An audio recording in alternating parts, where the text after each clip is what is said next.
कोकिला अपने बेटे धर्मेश और बहू राशि के साथ कानपुर में रहती थी। कोकिला अपने परिवार के साथ बहुत खुश थी। उसे किसी चीज की कोई कमी नहीं थी। कोकिला अपनी बहू राशि से बहुत प्यार करती थी, उसे बहुत मानती थी, लेकिन बात बात पर हर काम को लेकर उसके बहाने मारने और झूठ बोलने से कोकिला परेशान थी। उसे समझ में नहीं आ रहा था कि वो अपनी बहू की इस आदत को कैसे छुड़वाए। नए साल वाले दिन सभी लोग नहा धोकर तैयार होकर पूजा करने के लिए मंदिर में इकट्ठा होते हैं। पूजा करने के बाद राशि अपनी सास के पैर छूते हुए कहती है, माँ जी, आज से नया साल शुरू हो रहा है। मैं तो भगवान से बस इतनी प्रार्थना करती हूँ कि हर साल हम लोग ऐसे ही खुशी खुशी साथ में रहें। क्यों धर्मेश जी, सही कहा ना मैंने? आप माँ जी का आशीर्वाद नहीं लेंगे?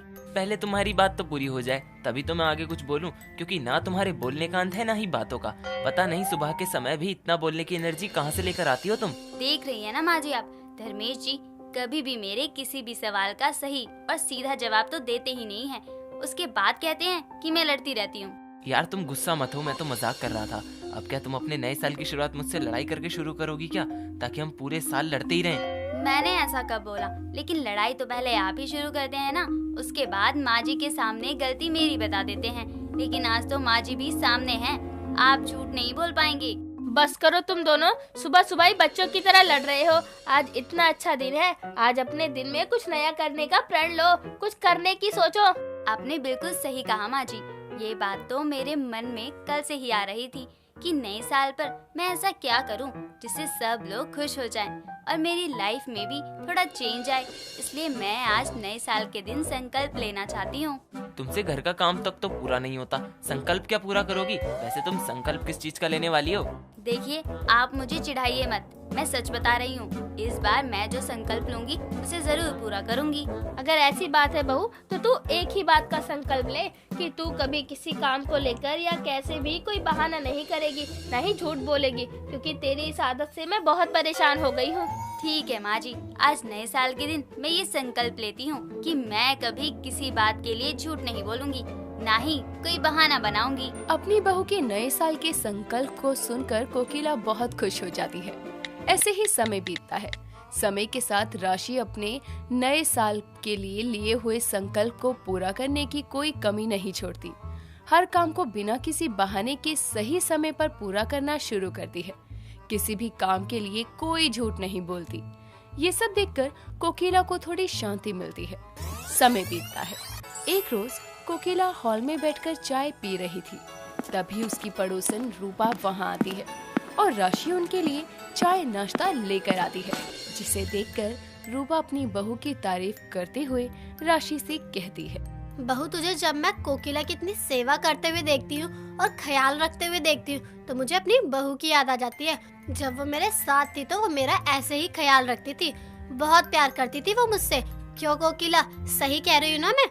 हाँ बिल्कुल, तू सही कह रही है रूपा। ऐसी बहू मिल जाए तो मानो किस्मत ही खुल जाती है। क्या माँ जी, आप भी रूपा आंटी के झूठ में उनका साथ दिए जा रही हैं? ये तो मुंह मिट्ठू बनने वाली बात हो गई। और आप माँ जी, मुझे तो सब पता है। माँ जी ने मुझे सब बताया है कि कैसे आपकी बहू अपने सारे काम आपसे करवाती थी, यहाँ तक कि अपने पैर भी दबवाती थी। जब आप ये सब नहीं कर पाई तो वो आपको छोड़कर चली गई। फिर क्यों आप उसकी इतनी झूठी तारीफ कर रही हैं? कोकिला, तेरी बहू ये क्या कह रही है? तूने हमारे बीच की बातें सारी इसे बताई हैं और तुम दोनों सास बहू मिलकर पीठ पीछे मेरे हालत के मजे लेकर मुझ पे हंसते हो। नहीं रूपा, ये तो बस मजाक कर रही है। बहू अपनी आंटी को बोल ये सब झूठ है, तू मजाक कर रही है। माफ करिए माँ जी, मैंने नए साल पर संकल्प लिया है कि मैं कभी झूठ नहीं बोलूंगी। आंटी जी, मैं 16 आने सच बोल रही हूँ। आग लगे तेरे संकल्प को, तूने ये संकल्प लेकर मेरा जीना हराम कर दिया है। राशि की बातें सुनकर रूपा को बहुत दुख होता है और वो चुपचाप अपने घर चली जाती है। जिसके बाद कोकिला अपनी बहू को बहुत सुनाती है। राशि के संकल्प के चक्कर में उसका पति और सास दोनों ही दुखी हो गए थे। ऐसे ही समय बीतता है। तभी एक रोज रात के समय धर्मेश नशे की हालत में धुत घर आता है और हॉल में लेटी अपनी पत्नी को जगाते हुए कहता है, माँ कहाँ है? माँ जी, आपका इंतजार करते करते सो गई। ये क्या, अब नशा करके आए हैं? हाँ, वो मेरे दोस्तों ने मेरी ड्रिंक में शराब मिला दी थी, मैंने गलती से पी ली। लेकिन अगर माँ पूछे तो तुम कुछ मत कहना प्लीज। धर्मेश इतना कहकर अपने कमरे में चला जाता है। उसकी मना करने के बाद भी राशि अगले दिन कोकिला के पूछने पर उसे सारी सच्चाई बताती है, जिसे सुनकर कोकिला अपने बेटे को बहुत सुनाती है। जिसके बाद वो अपने कमरे में जाकर अपनी पत्नी राशि से कहता है, यार तुम पागल हो गई हो क्या? कल रात आते ही मैंने तुम्हें समझा दिया था कि माँ से कुछ मत कहना, जो भी हुआ गलती से हुआ, लेकिन फिर भी तुमने जाकर माँ को सब बता दिया। वैसे तुमसे कभी सच नहीं निकलता है और मेरे मामले में बड़ी राजा हरिश्चंद्र बन गई। देखिए, मैंने नए साल पर संकल्प लिया है कि मैं कोई झूठ नहीं बोलूंगी, इसलिए मैंने माँ जी के पूछने पर सब बता दिया। तुमने संकल्प झूठ ना बोलने का लिया है, लेकिन कब कहाँ क्या बोलना है क्या नहीं, ये अकल भी खो दी है क्या तुमने? पागल औरत, बेवजह की डांट सुनवा दी माँ से। धर्मेश इतना कहकर वहाँ से चला जाता है। ऐसे ही समय बीतता है। एक रोज राशि रसोई में काम कर रही थी, तभी उसकी सास कोकिला वहाँ आती है और कहती है, बहू, अगर तेरे पास अच्छी साड़ी नहीं है तो जा मार्केट से खरीद ले आ। मेरी एक सहेली की बेटी की शादी तय हो गई है, तो हमें वहाँ जाना होगा। नहीं माँ जी, मेरे पास बहुत सारी साड़ियाँ हैं, मैं उन्हीं में से कोई पहन लूंगी। ठीक है, और हाँ, वो मेरी बहुत खास सहेली है। अपने नए साल के संकल्प के चक्कर में वहाँ जाकर कोई गड़बड़ मत कर दियो। कोकिला इतना कहकर वहाँ से चली जाती है। ऐसे ही कुछ दिन बीतते हैं। शादी का दिन आ जाता है। कोकिला अपने बेटे बहू के साथ सहेली दीपा के घर जाती है और सभी घर वालों से मिलने जुलने लगती है। तभी उसकी बहू राशि दुल्हन से मिलने उसके कमरे में जाती है, जहाँ वो दीपाली और उसकी बेटी को बातें करता सुनती है। तुझे ये शादी करनी ही पड़ेगी, भगवान न जाने तेरा क्या होगा। भला एक भागी हुई लड़की से शादी कौन करेगा? इसलिए तुझे ये लड़का पसंद हो या ना हो, तुझे शादी इसी से करनी पड़ेगी। राशि दीपाली और उसकी बेटी की सारी बातें सुनकर चुपचाप अपने घर वालों के पास वापस आती है। थोड़ी देर बाद दीपाली बेटी को लेकर मंडप में आती है। तभी लड़का लड़की की उतरी हुई शक्ल देखकर अपनी होने वाली सास दीपाली से कहता है, माँ जी, आपकी बेटी मुझसे शादी करने के लिए तैयार तो है ना?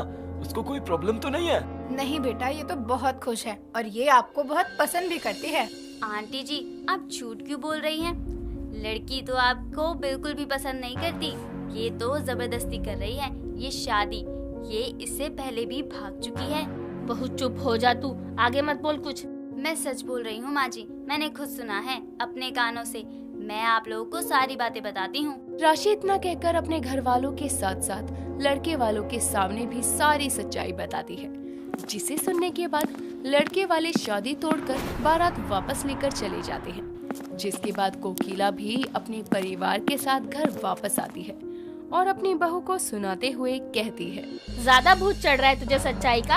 आज तेरी वजह से बेचारी की शादी टूट गई। अगर तुझे कुछ पता चल भी गया था तो तुझे अपना मुंह बंद रखना चाहिए था ना। ऐसे सच का क्या फायदा जो किसी की लाइफ खराब कर दे। तूने झूठ ना बोलने का संकल्प लिया था या लोगों के राज खोलने का? खुद सोच कर देख, क्या तूने सही किया? अपनी सास की बात सुनकर राशि को अपनी गलती का बहुत पछतावा होता है, जिसके बाद वो अपने सभी घर वालों से अपनी गलती की माफी मांगती है और उनसे अपने नए साल के संकल्प की पुष्टि करने के साथ साथ आगे से लोगों के सामने सोच समझकर बोलने का वादा करती है।